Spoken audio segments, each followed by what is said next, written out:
I had this coworker, let's call her Sarah. On the surface, she was super friendly, always offering to help, always smiling. But behind that smile, she was a shark. For months, I couldn't shake this feeling that something was off. My ideas would suddenly become her ideas in meetings. Reports I spent all night perfecting would somehow have her name on them when presented to the boss. It was subtle at first, a small contribution here, a minor suggestion there, but soon she was taking full credit for my biggest projects.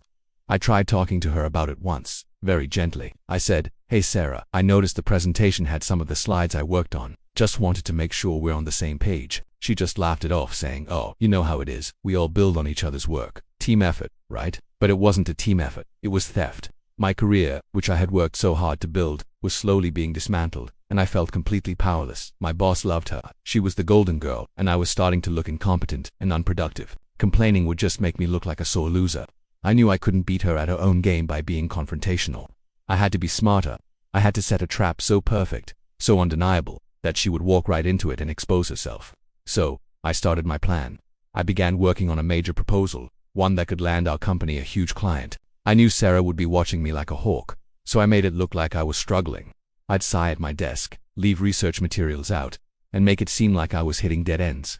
I even confided in another coworker I knew was close to her, saying how I was stuck. Then came the crucial part of the trap.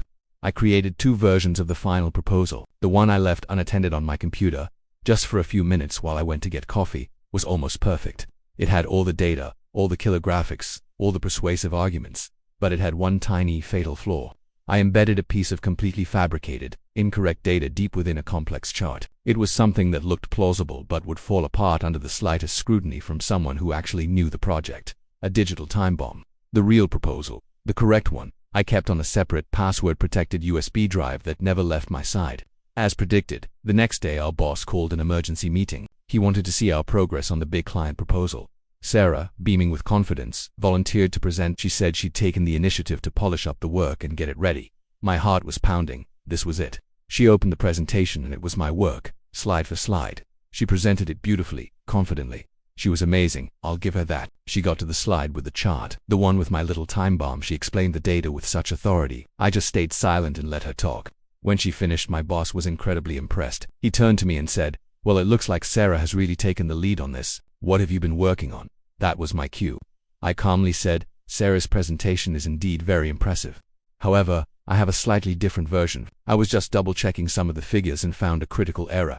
I plugged in my USB drive and pulled up my version of the proposal. I went straight to the chart. "You see this data point here?" I explained to my boss. "The one Sarah's projection is based on, it's incorrect. The real figure is this." I showed him the correct data and how it completely changed the outcome of the proposal. The room went silent. Sarah's face went from confident to pale white in a second. She started stammering, saying there must have been a mix-up, that her version was just a draft, but the damage was done. My boss wasn't an idiot. He could see exactly what had happened. He asked her a few pointed questions about the data, questions she couldn't answer because she hadn't done the research. I, on the other hand, could explain every single number, every source, every calculation. It was my work, after all. The meeting ended awkwardly. Sarah was later moved to a different department, and I was put in charge of the project. I never had to say she stole my work. I didn't need to. The truth came out, all because I stopped playing her game and started playing my own. Sometimes, the quietest move is the most powerful one. Thanks for watching. I hope this story helped someone out there. Don't forget to like and subscribe for more content. See you next time.